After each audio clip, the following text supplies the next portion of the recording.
급식 아주머니가 피아노를 잡는 순간 강당 전체가 얼어붙었습니다. 이야기 시작 전 구독과 좋아요는 큰 힘이 됩니다. 점심시간이 되면 저는 항상 제일 먼저 줄을 섭니다. 빨리 먹고 연습실로 돌아가야 하거든요. 밥 먹는 시간 20분도 아깝습니다. 입시까지 넉 달. 하루하루가 전쟁이었어요. 저는 한소율, 17살, 예원중학교를 수석으로 졸업하고 지금 이 예고에 왔습니다.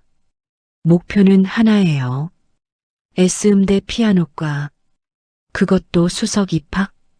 그게 안 되면 의미가 없다고 생각하며 살았어요. 오만하다고요? 맞아요. 그런데 그게 문제인 줄 그땐 몰랐습니다. 그날도 마찬가지였어요. 쟁반을 들고 급식줄에 섰습니다. 밥을 받는 순간이었어요. 무심코 앞을 봤는데 급식 아주머니와 눈이 마주쳤습니다. 흰 위생 모자를 눌러쓰고 앞치마를 두르고 국자를 들고 계신 분이었어요. 표정이 없었습니다. 그냥 묵묵히 밥을 퍼주셨어요. 그런데 이상한 게 있었습니다. 국자를 쥔 손이었어요. 손등은 붉고 거칠었어요. 오랫동안 물을 만지고 설거지를 해온 손이었습니다. 그런데 손가락이 이상했어요. 유난히 길었습니다.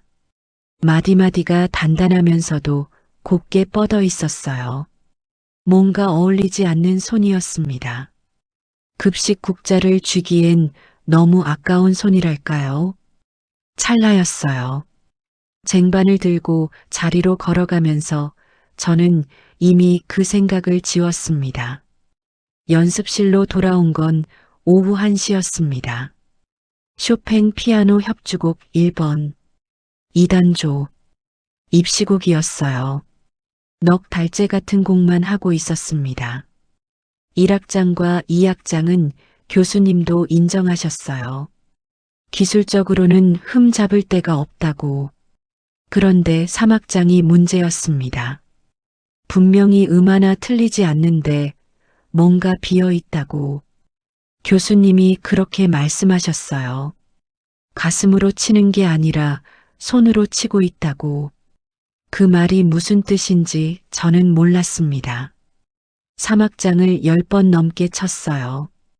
그래도 그 벽은 사라지지 않았습니다. 연습이 끝난 건 저녁 7시였어요.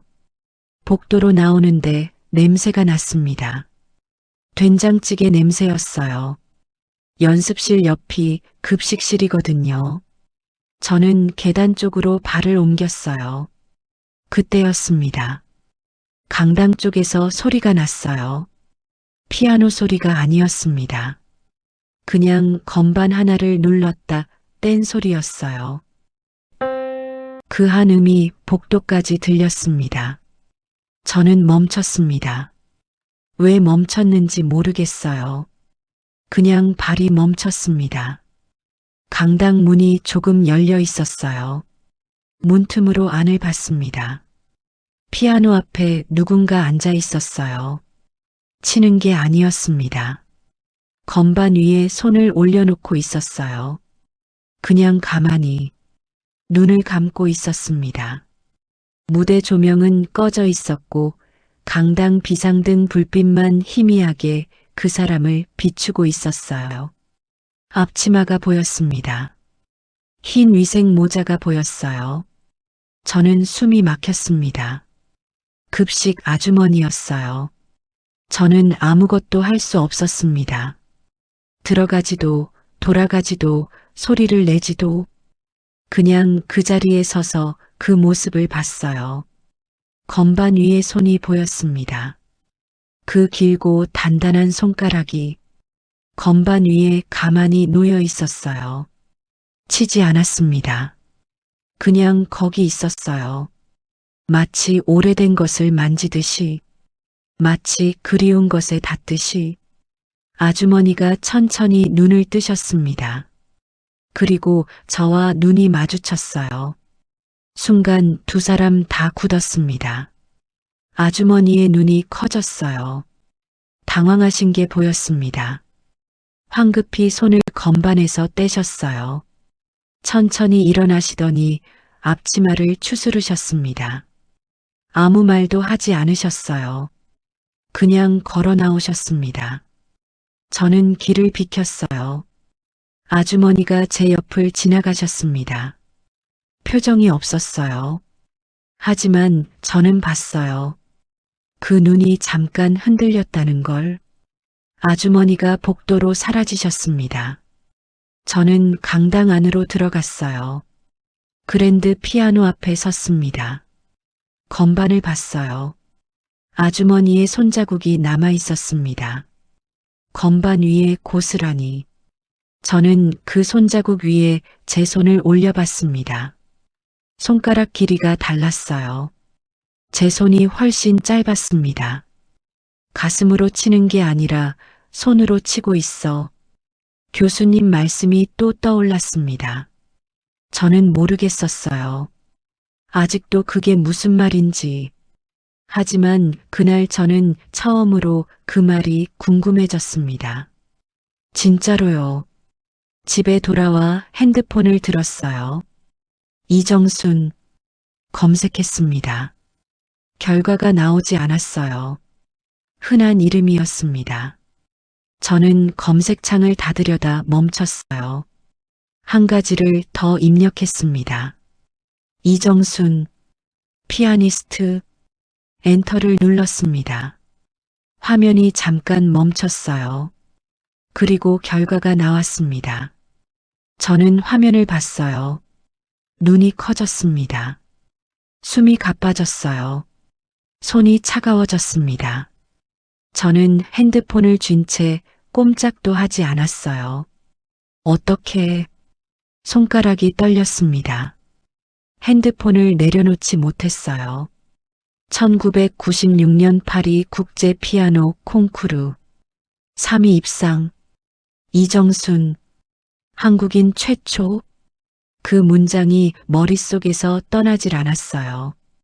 그런데 왜 그 사람이 급식실에 있는 걸까요? 입상 이후 기사가 없었습니다. 귀국 연주회 소식 하나가 있었고 그 다음은 아무것도 없었어요. 기대를 모으는 시내라는 말이 마지막이었습니다. 그 이후 이정순이라는 이름은 어디에도 나오지 않았어요. 사라진 거예요. 그 자리에서 왜일까요? 다음 날 아침이었습니다. 저는 평소보다 일찍 학교에 도착했어요. 박선우 선생님 교무실이 목적이었습니다. 저를 보시더니 선생님이 멈추셨습니다. 소율이가 여기 웬일이야? 이른 아침부터. 저는 말을 꺼냈습니다. 급식실 이정순 아주머니. 선생님 아시죠? 선생님의 손이 멈췄어요. 커피 잔을 들려던 손이었습니다. 표정이 굳어 있었어요. 어디까지 알아냈어요? 1996년 파리 콩쿠르요. 3위 입상. 한국인 최초. 그 이유가 없었어요. 기사가 뚝 끊겼더라고요. 선생님이 고개를 끄덕이셨습니다. 창밖을 봤어요. 잠깐 아무 말도 하지 않으셨습니다. 귀국하고 반년 뒤에 사고가 있었어. 교통사고였어. 오른손 신경이 손상됐고 수술을 몇 번 했는데 다행히 회복은 됐어. 기능적으로는 완전히. 그럼 칠 수 있는 거잖아요. 그런데 그 사이에 자리가 없어졌지. 클래식 음악 바닥이 어떤 곳인지 알아?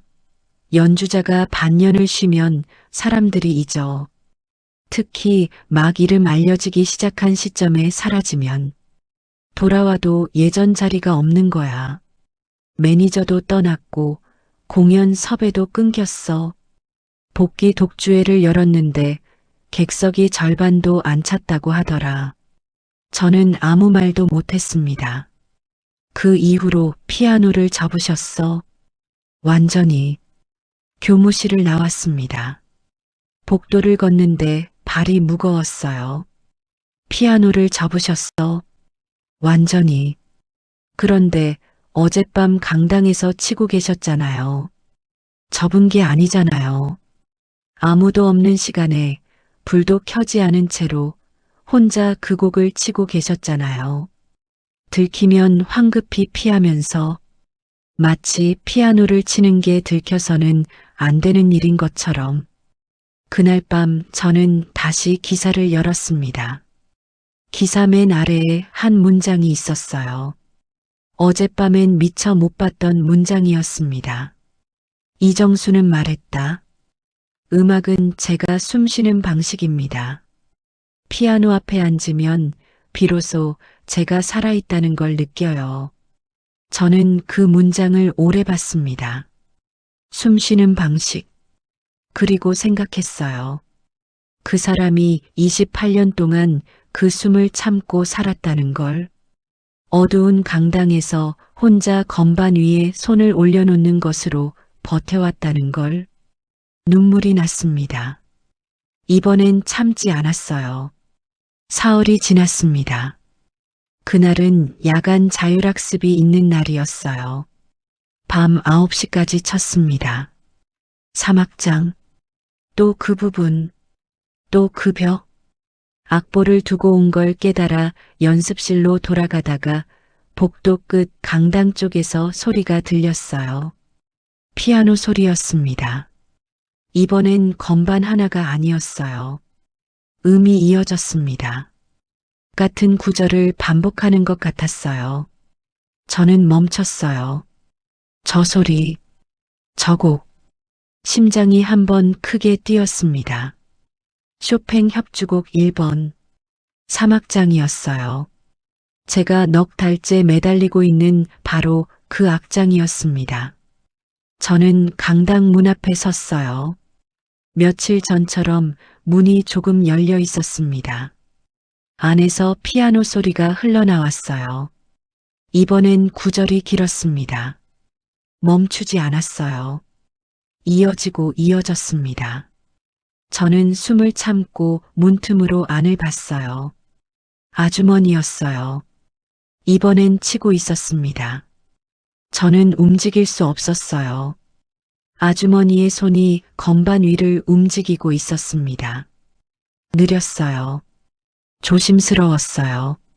마치 오랫동안 쓰지 않은 물건을 다시 꺼내 만지듯이. 그런데 이상했어요. 느린 연주였는데 울렸습니다. 무대 조명도 없었어요. 마이크도 없었습니다. 그냥 낡은 강당 피아노였어요. 그런데 그 소리가 강당 전체를 채웠습니다.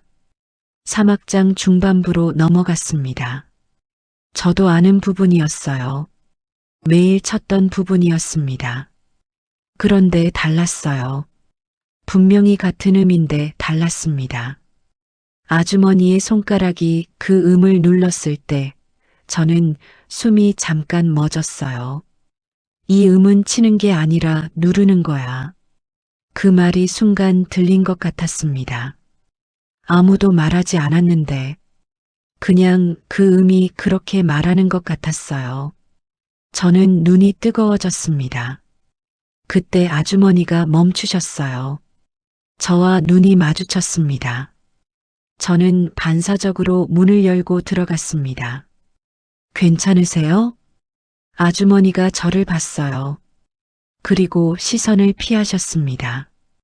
그냥 청소하러 왔다가 청소 카트도 없었고 청소 도구도 없었습니다.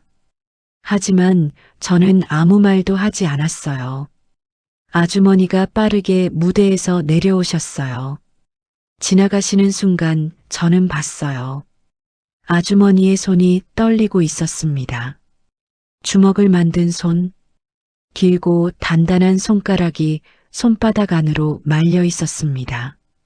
저는 혼자 강당 안에 남았어요. 피아노 앞으로 걸어갔습니다. 의자가 아직 따뜻했어요. 저는 건반을 봤습니다. 그리고 손을 올렸어요. 아까 아주머니가 연주한 그 부분을 쳤습니다. 똑같은 음이었어요. 똑같은 건반이었습니다. 그런데 달랐어요. 제가 치면 그냥 음이었어요. 나오고 사라지는 음. 아주머니가 치면 남아 있었는데 저는 이게 뭔지 알고 싶어졌습니다. 처음으로 제대로. 집에 돌아와 핸드폰을 들었어요. 이번엔 쇼팽 협주곡 1번을 검색했습니다. 수십 명의 피아니스트 연주 영상이 나왔어요. 저는 하나씩 틀었어요. 3악장 부분만 찾아서 들었습니다. 다들 훌륭했어요. 기교도 있었고 속도도 완벽했습니다. 그런데 아주머니 연주만큼 가슴이 멎지 않았습니다. 아주머니는 누구일까요? 급식실 아주머니가 왜 저 곡을 치는 걸까요? 왜 혼자 어두운 강당에서 아무도 없는 시간에 치다가 멈추고 또 치면서 저는 눈을 감았습니다. 그 연주가 아직도 귓속에 있었어요. 느리고 조심스럽고 그런데 어딘가 간절한 소리. 오래된 것을 만지는 사람의 소리. 이 음은 치는 게 아니라 누르는 거야. 또 그 말이 들리는 것 같았습니다. 점심시간이었습니다.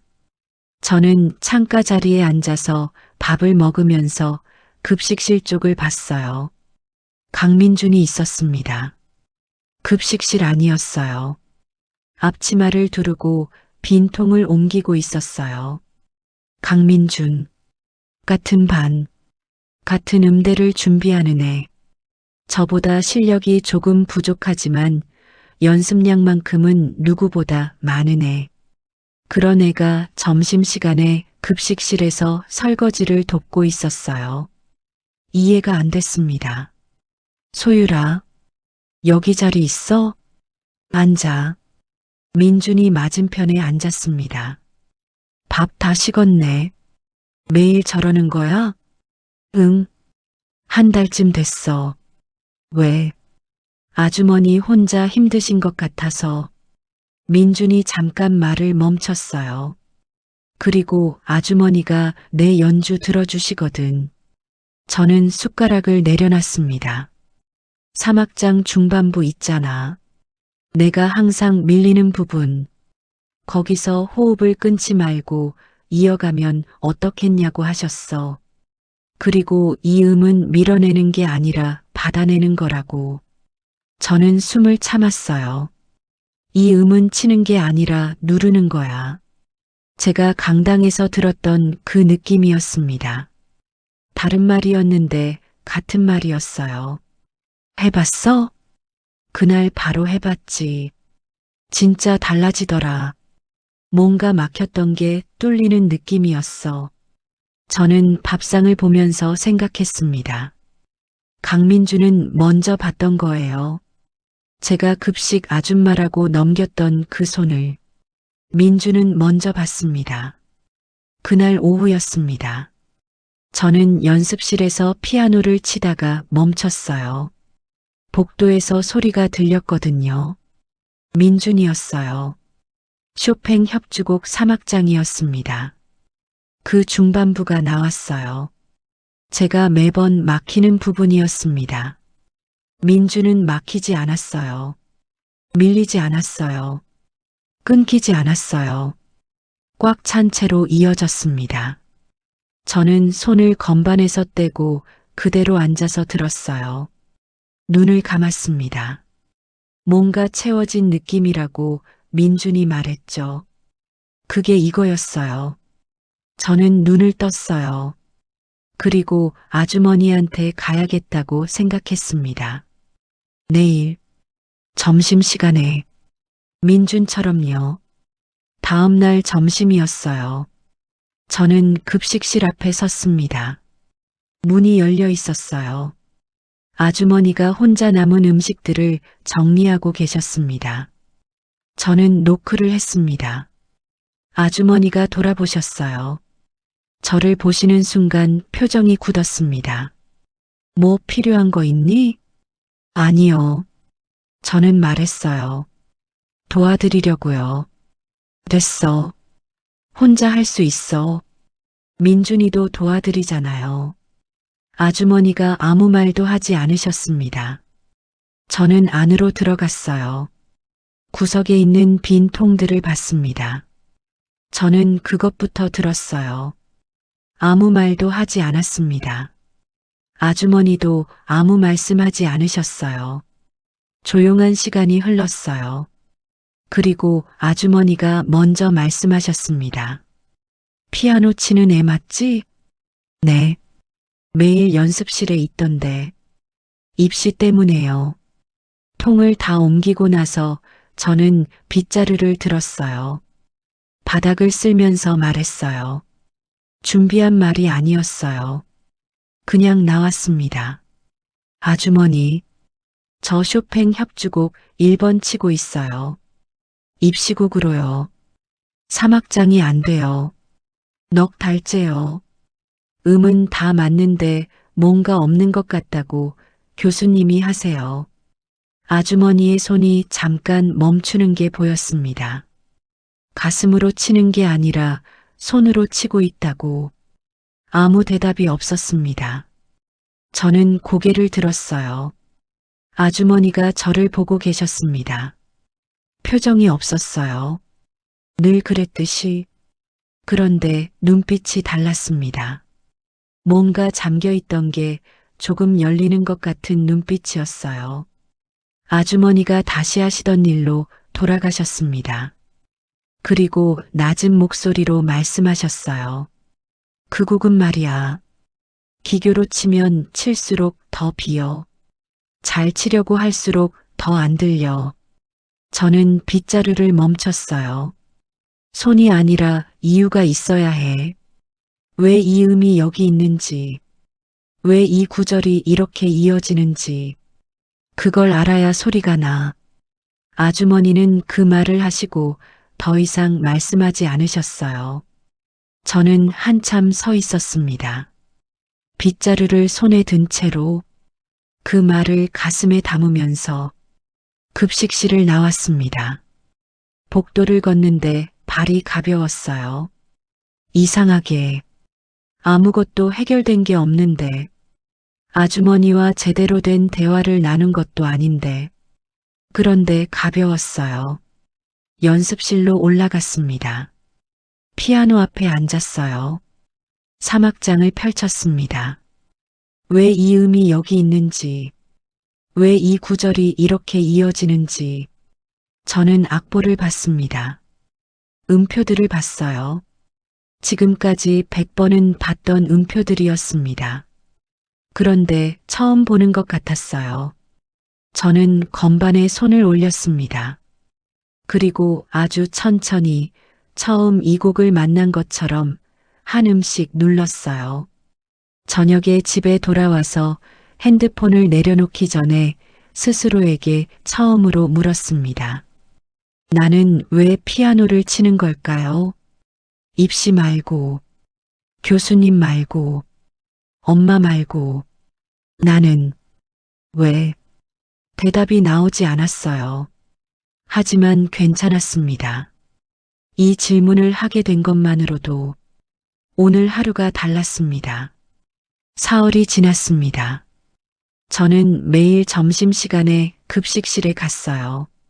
민준처럼요. 아주머니는 처음엔 거절하셨어요. 사흘째 되던 날 더 이상 거절하지 않으셨어요. 말씀은 여전히 적으셨습니다. 하지만 제가 들어가면 어디를 치우면 되는지 눈짓으로 알려주셨어요.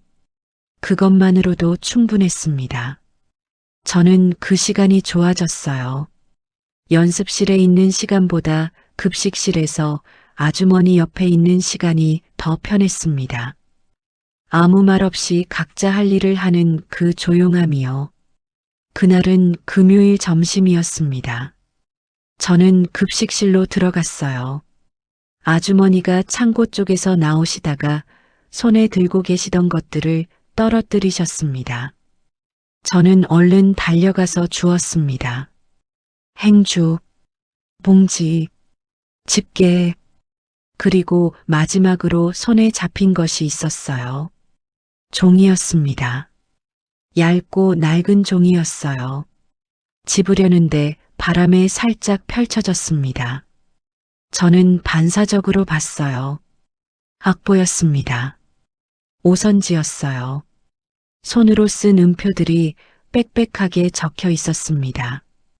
위쪽에 제목이 있었어요. 쇼팽 피아노 협주곡 1번. 3악장. 저는 굳었어요.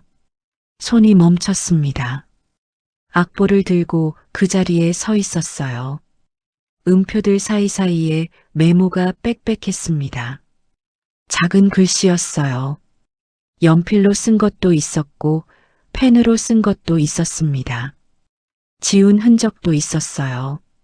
저는 메모들을 읽기 시작했어요. 여기서 숨을 끊지 말 것.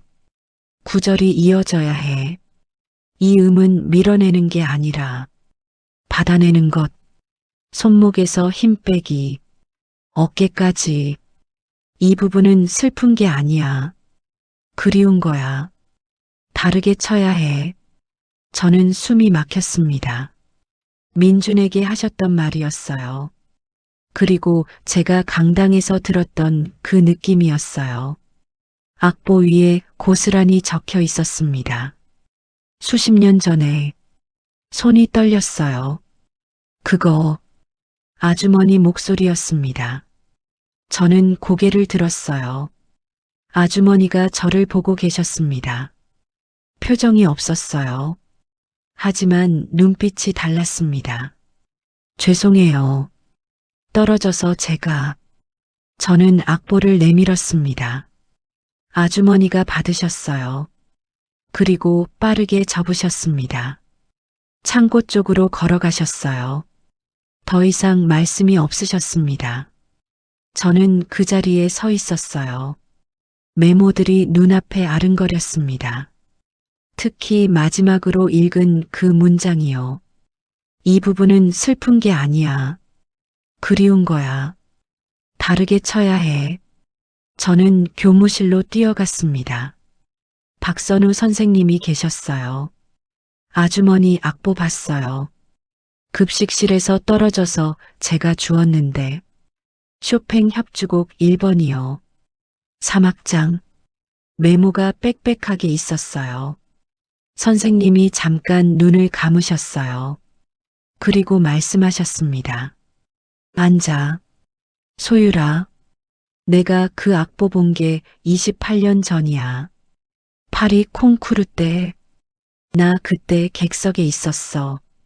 고등학교 2학년이었는데 담당 선생님이 데려가셨거든. 좋은 연주 들어보라고.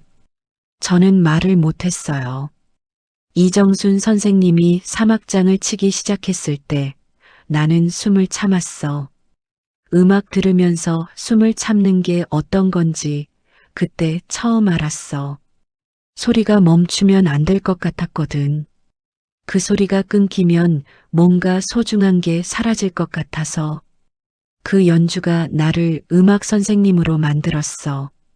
진짜로. 저는 눈이 뜨거워지는 걸 느꼈어요. 수술하고 회복했어. 기능적으로는 완전히. 근데 그 사이에 매니저가 떠났고 기획사 계약이 해지됐어. 독주회를 열었어. 자비로. 공연장 대관에서 홍보도 했고 선생님이 잠깐 멈추셨어요. 객석이 절반도 안 찼어. 그때 온 사람 중에 나도 있었고 연주는 완벽했어. 사고 전이랑 똑같았어. 아니 더 나을 수도 있었어. 근데 사람들이 없었어. 박수 소리가 너무 작아서 그 큰 공연장에서 박수 소리가 그렇게 작을 수 있다는 걸 그때 알았어. 선생님의 목소리가 떨렸습니다. 그 이후로 피아노 접으셨어. 완전히. 아무한테도 말씀 안 하시고 연락도 끊기셨고 몇 년 전에 여기 오셨어. 그냥 오셨어. 면접 보고 급식 일 하겠다고. 처음엔 몰랐어. 얼굴이 바뀌셨으니까. 한참 지나서 알았어. 그래서 내가 여쭤봤지. 어떻게 여기 오셨냐고. 뭐라고 하셨는지 알아? 저는 기다렸습니다. 아이들 밥이라도 챙겨주고 싶었다고. 음악하는 애들 곁에 있고 싶었다고. 저는 눈물이 났습니다. 소리 없이 음악을 포기했지만 음악을 꿈꾸는 아이들 곁에 28년 동안 그 자리에서 교무실을 나왔습니다. 계단 앞에서 멈췄어요. 손 메모가 떠올랐어요. 이 부분은 슬픈 게 아니야. 그리운 거야. 다르게 쳐야 해. 저는 그 문장의 뜻을 이제 알 것 같았습니다. 슬픔은 잃어버린 것에 대한 감정이에요. 그리움은 아직 사랑하는 것에 대한 감정이고요. 잃어버렸어도 아직 사랑하는 것. 그게 그리움이죠. 아주머니는 피아노를 잃어버린 게 아니었습니다. 아직 사랑하고 있었어요. 28년 동안 어두운 강당에서 아무도 없는 시간에 건반 위에 손을 올려놓으면서 저는 강당으로 갔습니다. 무대로 올라가서 피아노 앞에 앉았어요. 그리고 3악장 그 부분을 폈습니다. 이 음이 왜 여기 있는지 생각하면서 눌렀어요. 이 부분은 슬픈 게 아니야. 그리운 거야. 소리가 났습니다. 달랐어요. 아주머니 연주만큼은 아니었어요.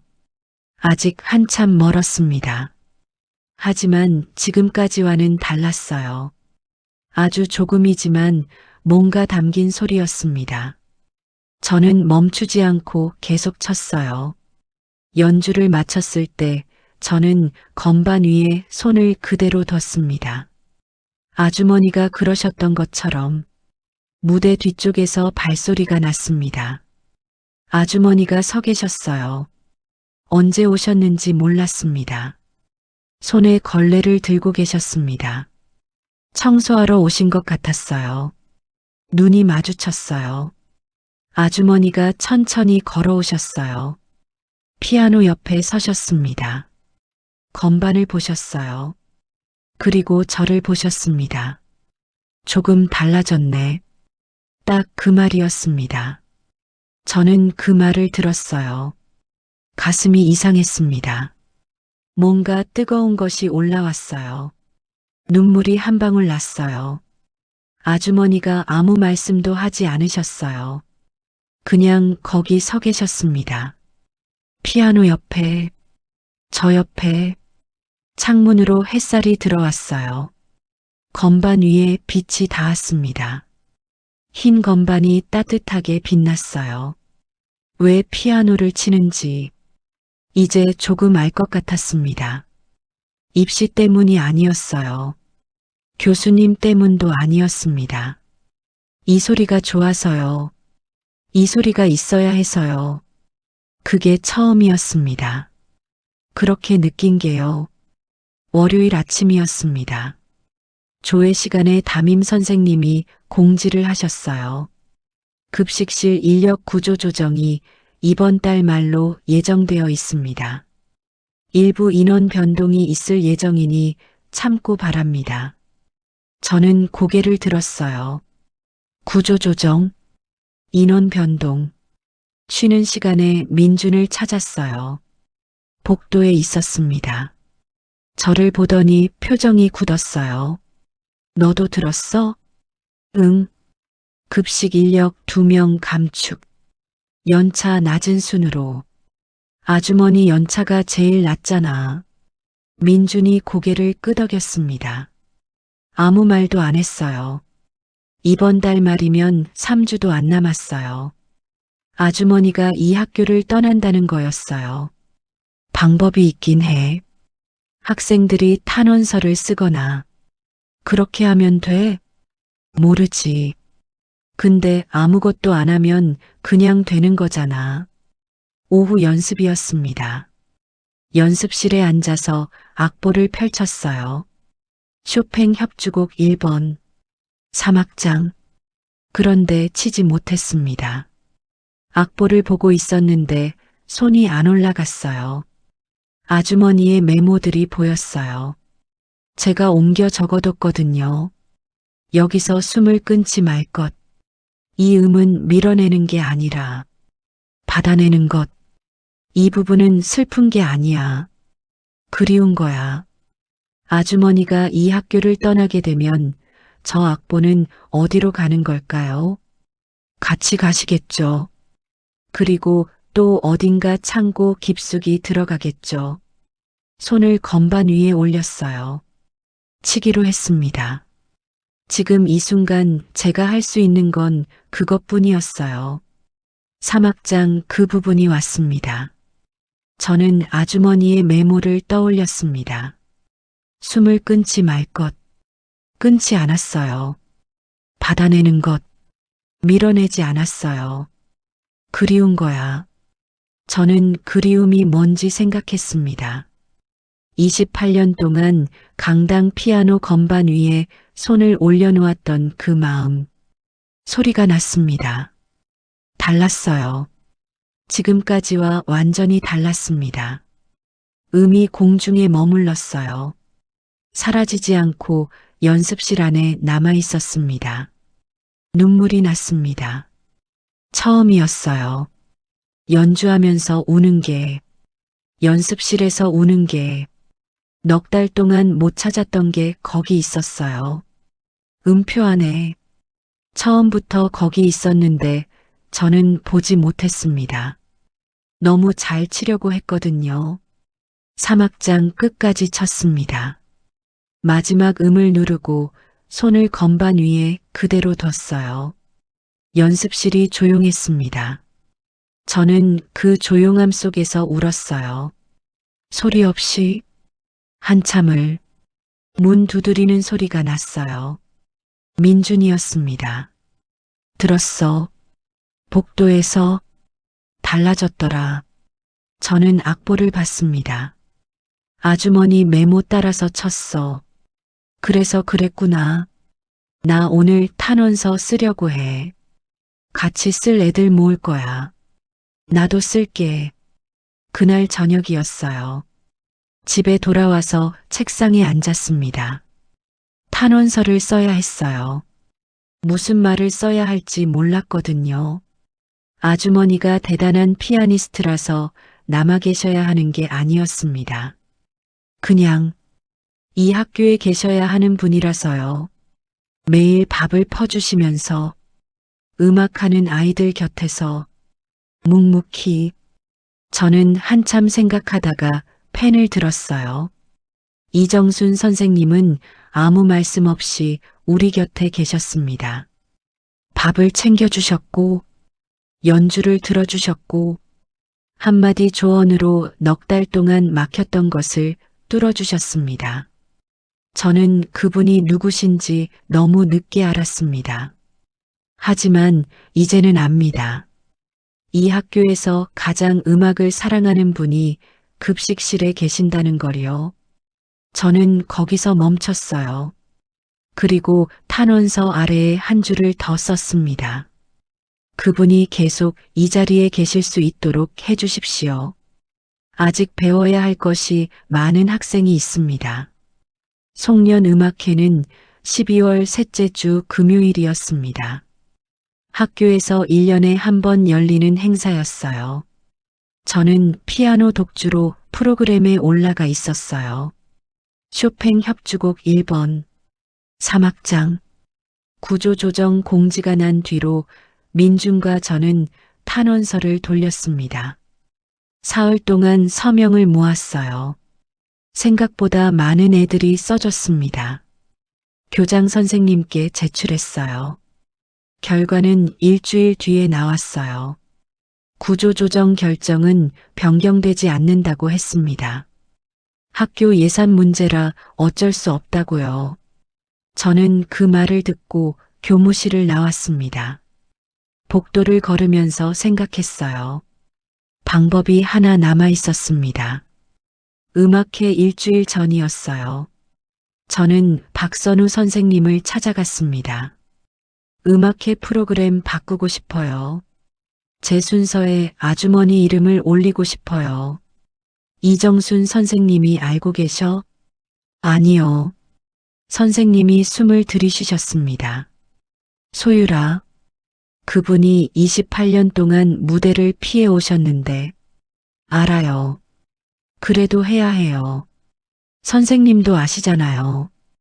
아주머니가 어떤 분이신지, 이 학교 떠나시기 전에 한 번이라도 선생님이 눈을 감으셨어요. 한참이 지났습니다. 그리고 천천히 고개를 끄덕이셨습니다. 음악회 전날 밤이었어요. 핸드폰이 울렸습니다. 박선우 선생님이었어요. 하신다고 하셨어. 저는 손에서 핸드폰을 떨어뜨릴 뻔했습니다. 정말요? 오래 생각하시더라. 한참 말씀이 없으셨어. 그러다가 소율이가 부탁했다고 하니까 그러셨어. 소율이 내가 달라진 거 아시는 거야. 연주가 그게 결정하신 이유인 것 같더라. 창밖에 눈이 내리고 있었습니다. 12월이었거든요. 음악회 당일이었습니다. 강당은 오후부터 분주했어요. 저는 대기실에 있었습니다. 손이 차가웠어요. 아주머니가 오실까요? 그리고 저희 차례가 됐습니다. 저는 무대 옆 통로로 걸어갔어요. 거기서 멈췄어요. 아주머니가 서 계셨습니다. 흰 위생 모자는 벗고 계셨어요. 단정한 짙은 색 옷을 입고 계셨어요. 처음 보는 모습이었습니다. 손이 보였어요. 길고 단단한 손가락들이 앞에서 모여 있었습니다. 살짝 떨리고 있었어요. 저는 아주머니 앞에 섰습니다. 눈이 마주쳤어요. 무섭지 않으세요? 아주머니가 잠깐 생각하시더니 말씀하셨습니다. 무서워. 저도 무서워요. 그래도 같이 해요. 아주머니가 고개를 끄덕이셨어요. 무대에 올랐습니다. 조명이 눈부셨어요. 객석이 가득 찼습니다. 저는 마이크 앞에 섰어요. 안녕하세요. 2학년 한소율입니다. 오늘 제 순서에 한 분을 모시고 싶습니다. 이 학교에서 20년 동안 저희 밥을 챙겨주신 분입니다. 객석이 더 술렁였습니다. 급식실 이정순 선생님입니다. 저는 무대 옆을 봤습니다. 아주머니가 천천히 걸어 나오셨어요. 객석이 조용해졌습니다. 순식간에요. 아주머니가 그랜드 피아노 앞에 가서 서셨습니다. 저는 마이크를 들었어요. 20년 전 저희 학교에 오시기 전 이분은 피아니스트셨습니다. 1996년 파리 국제 피아노 콩쿠르 3위 입상, 한국인 최초였습니다. 객석이 완전히 조용해졌어요. 아주머니는 저를 보지 않으셨습니다. 피아노를 보고 계셨어요. 무대 조명 아래에서 오래된 것을 다시 만나는 눈빛이었어요. 저는 마이크를 내렸습니다. 그리고 피아노 옆 보면대 앞에 섰어요. 아주머니가 천천히 의자를 당기셨습니다. 앉으셨어요. 건반을 보셨어요. 손을 올리셨습니다. 강당이 완전한 정적에 빠졌어요. 첫 음이 났습니다. 저는 숨을 참았어요. 쇼팽 협주곡 1번 3악장 첫 음이었습니다. 그 한 음이 강당 전체에 퍼졌어요. 천장까지 닿고 벽을 타고 내려왔습니다. 28년이 지났는데도, 급식실에서 20년을 보내셨는데도 그 손은 기억하고 있었어요. 모든 것을. 두 번째 음이 났습니다. 세 번째, 구절이 이어졌어요. 저는 제자리에서 반주를 받았습니다. 그 중반부가 왔습니다. 제가 넉 달 동안 막혔던 그 부분이요. 아주머니의 손이 그 부분을 지나갔어요. 강당이 완전히 멎었습니다. 숨소리도 없었어요. 저는 눈물이 났어요. 연주하면서요. 반주하면서요. 이 부분은 슬픈 게 아니야. 그리운 거야. 아주머니의 손에서 나오는 그 소리가 그랬습니다. 슬픔이 아니었어요. 그리움이었어요. 28년 동안 혼자 간직해온 그리움이었습니다. 강당에서 혼자 건반을 만지면서 버텨온 그 마음이 소리가 되어 나오고 있었어요. 객석에서 소리가 들렸습니다. 흐느끼는 소리였어요. 한 사람이었습니다. 그리고 또 한 사람. 아주머니의 연주가 클라이맥스로 향했습니다. 소리가 커졌어요. 강당이 꽉 찼습니다.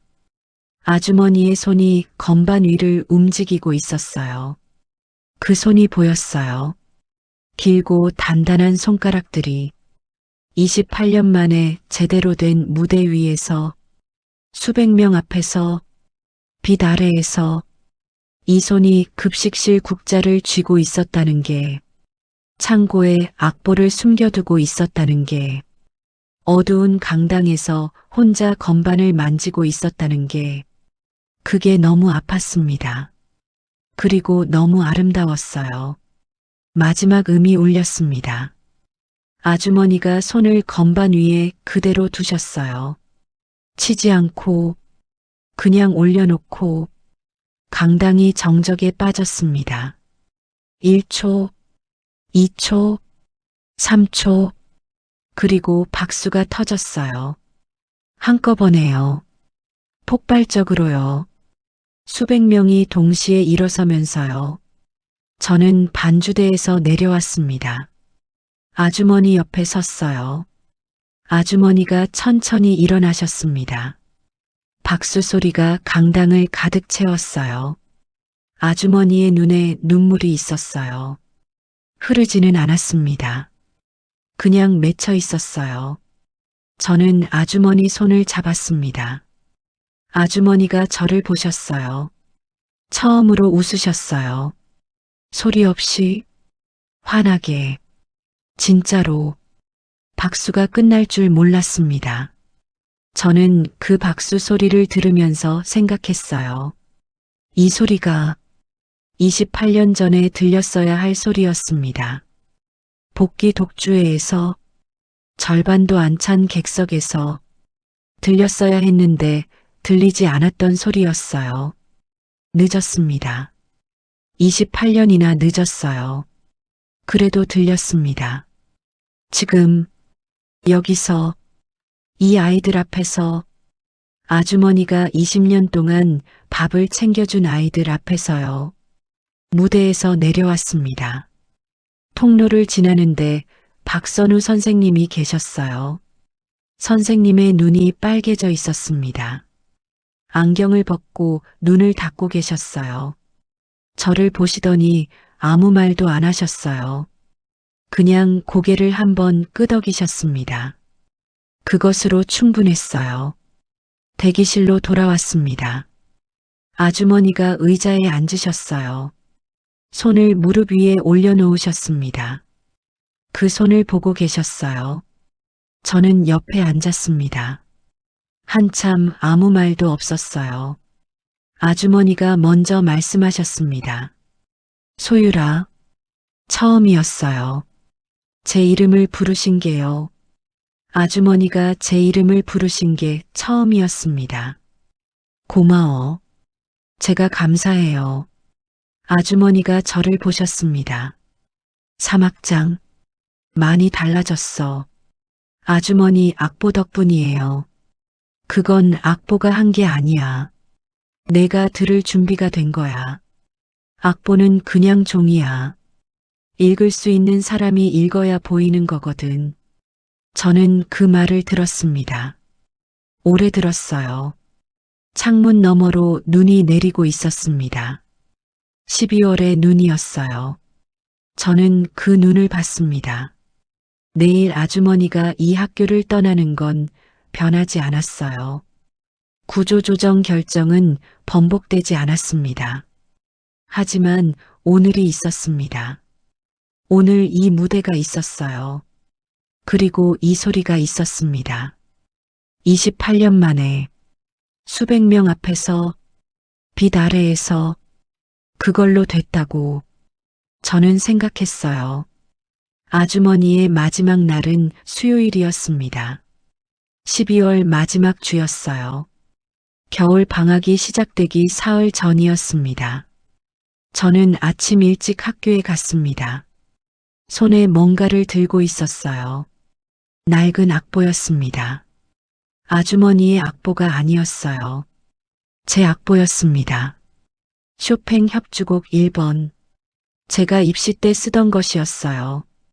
그 마지막 장에 저는 어젯밤 메모를 하나 적어뒀습니다. 급식실에 도착했을 때 아주머니는 이미 와 계셨어요.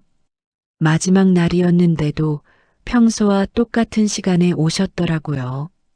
흰 위생 모자, 앞치마, 묵묵한 표정, 달라진 게 없었습니다. 저를 보시더니 잠깐 멈추셨어요. 일찍 왔네. 네. 저는 안으로 들어갔습니다. 오늘은 돕는 게 아니었어요. 그냥 있고 싶었습니다.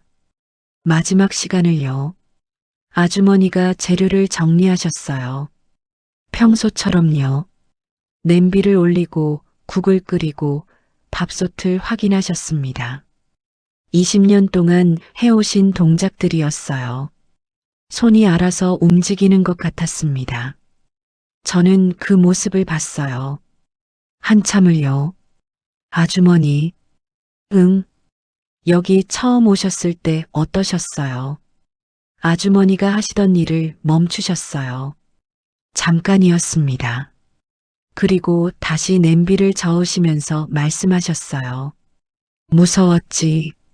왜요? 애들이 음악하는 학교잖아. 피아노 소리 들릴 것 같아서. 처음 한 달은 연습실 쪽 복도를 안 지나갔어. 돌아서 다녔지. 그 말이 가슴에 박혔어요. 연습실 쪽 복도를 돌아서 다니셨다는 게 피아노 소리가 들릴까 봐요. 근데 어느 날 실수로 지나치게 됐어. 연습실 문 앞에서 소리가 들렸어요? 응. 아주머니가 잠깐 웃으셨어요. 들렸어. 쇼팽이었는데 누군가 사막장을 치고 있었어. 음이 여기저기 흩어지고 박자도 밀리고 엉망이었지. 저는 그게 저였을 수도 있겠다는 생각이 들었어요. 근데 발이 안 떼어지더라. 문 앞에서 한참을 서 있었어. 듣고 싶지 않은데 듣고 싶더라고. 저는 고개를 저었어요. 이상하지 않아요. 아주머니가 저를 보셨습니다. 그때부터였어. 이 학교에 있어도 되겠다는 생각이 든 게 저는 눈물이 날 것 같았어요. 참았습니다. 점심 준비가 끝났습니다. 학생들이 들어오기 시작했어요. 아주머니가 밥을 퍼주기 시작하셨습니다. 마지막으로요. 저는 구석에 서서 봤습니다. 학생들 대부분은 몰랐어요. 그냥 밥을 받고 자리로 갔습니다. 몇몇 애들은 알았어요. 민준이 알렸거든요. 그 애들은 밥을 받으면서 인사를 했습니다.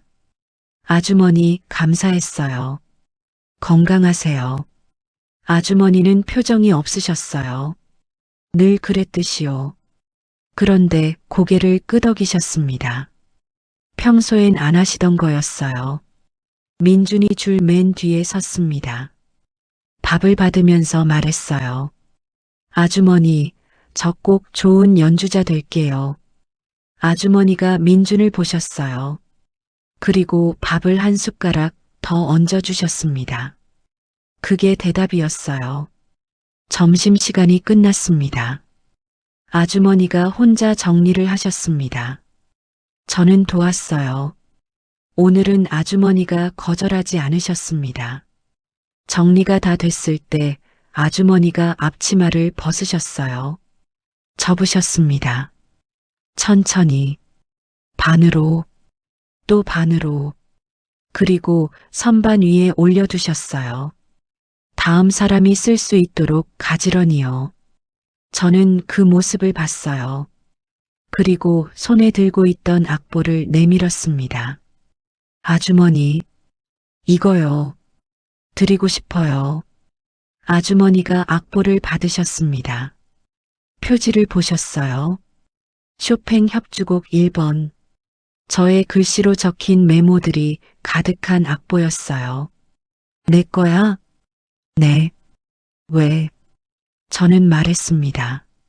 제가 넉 달 동안 이 악보 쳤어요. 처음엔 그냥 입시곡이었는데 지금은 달라요.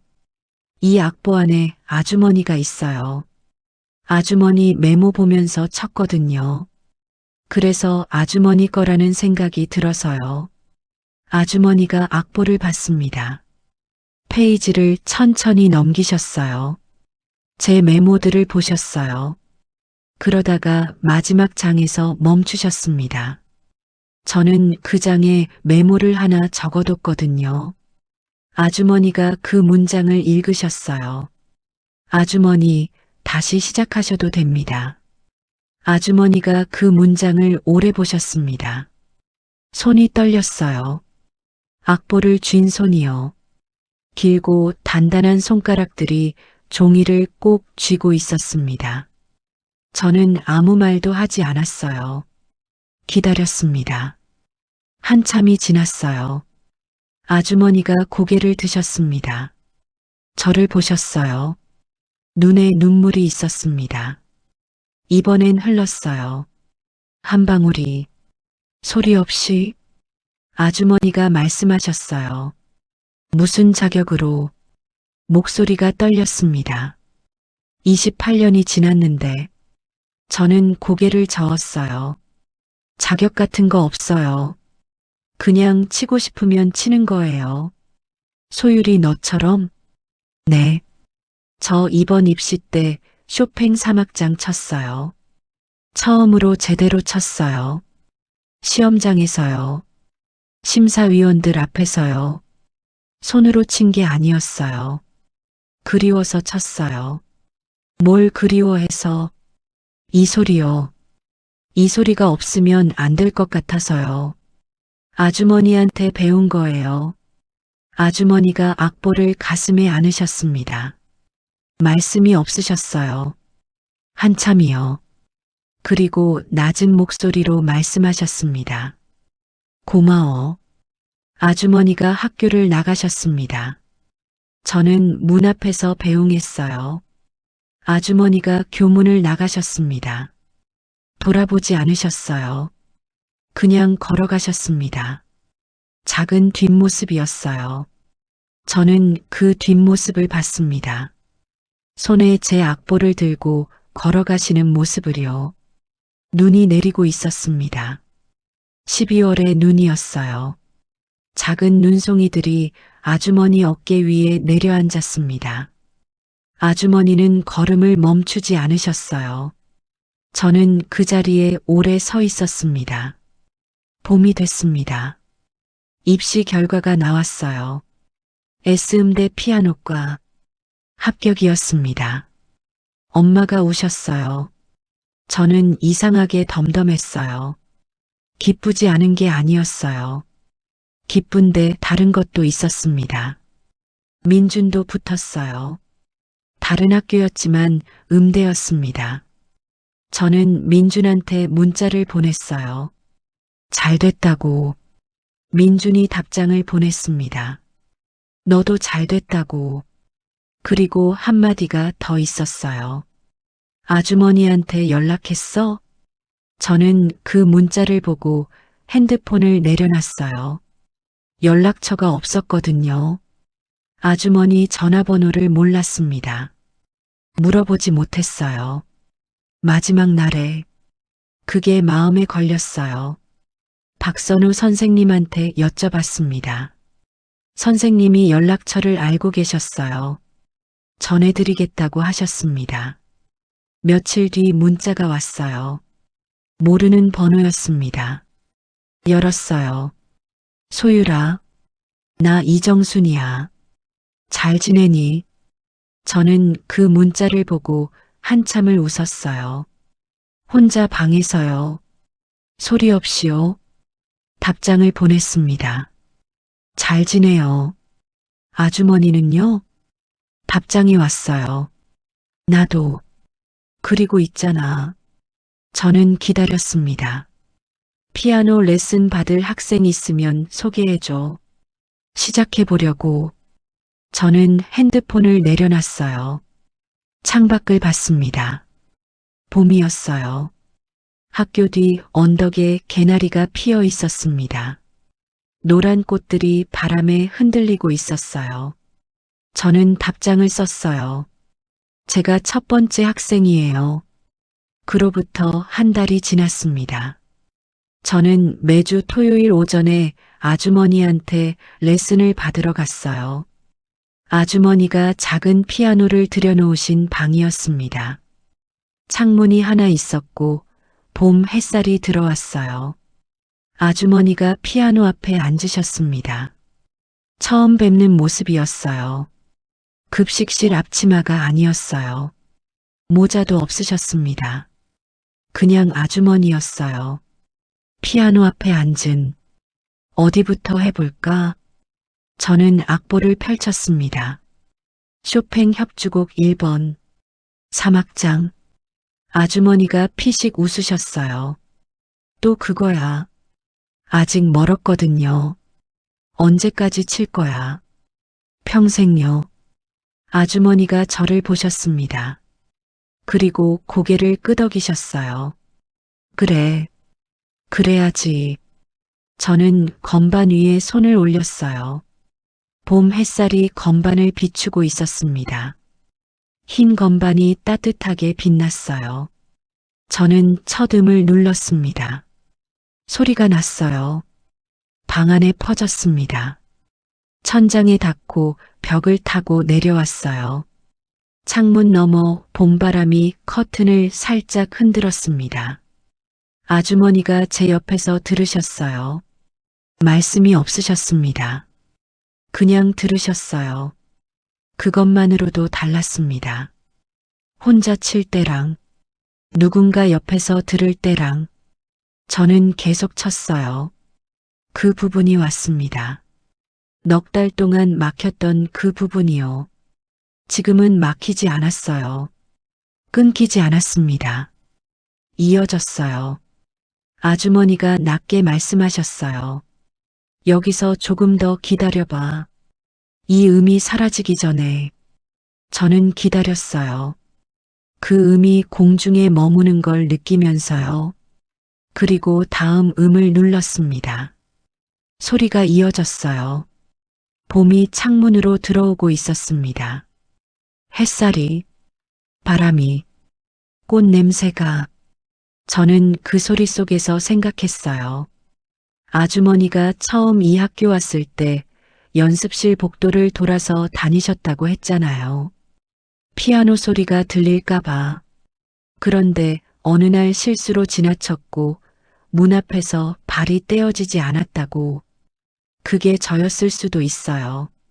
엉망으로 치는 사막장이요. 어쩌면 그 엉망인 소리가 아주머니를 이 학교에 머물게 했을지도 몰라요. 그리고 아주머니가 머물렀기 때문에 저는 달라질 수 있었고요. 음악이 그렇다고 생각했어요. 잘 쳐야만 닿는 게 아니라는 걸요. 엉망이어도 닿을 때가 있다는 걸요. 진심이면요. 연주가 끝났습니다. 마지막 음이 방 안에 남아 있었어요. 천천히 사라졌습니다. 아주머니가 말씀하셨어요. 많이 달라졌어. 아직 멀었죠? 당연히 멀었지. 아주머니가 웃으셨습니다. 그래서 재밌는 거야. 저는 그 말을 들었어요. 그래서 재밌는 거야. 이 부분은 슬픈 게 아니야. 그리운 거야. 저는 이제 알았습니다. 그리움은 아직 사랑한다는 뜻이에요.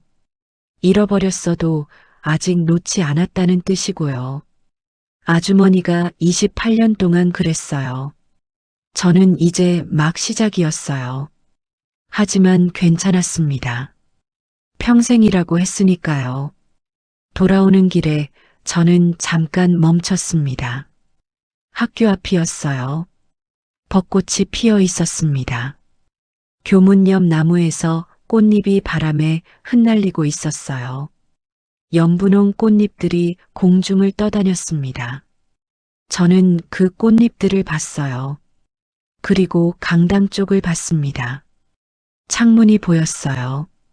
저 안에 그랜드 피아노가 있을 거예요. 아무도 없는 강당에 조명도 없이. 그런데 이제 거기 앉는 사람이 달라졌습니다. 더 이상 아주머니가 몰래 앉으시는 게 아니에요. 낮에 햇살 아래에서 원하면 아무 때나 앉을 수 있는 분이 생겼어요. 저였어요. 저도 이제 거기 앉을 거예요.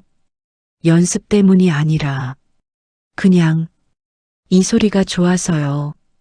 이 소리가 없으면 안 될 것 같아서요. 꽃잎 하나가 제 손 위에 내려앉았어요. 저는 그걸 봤습니다. 그리고 걸었습니다. 봄이었어요.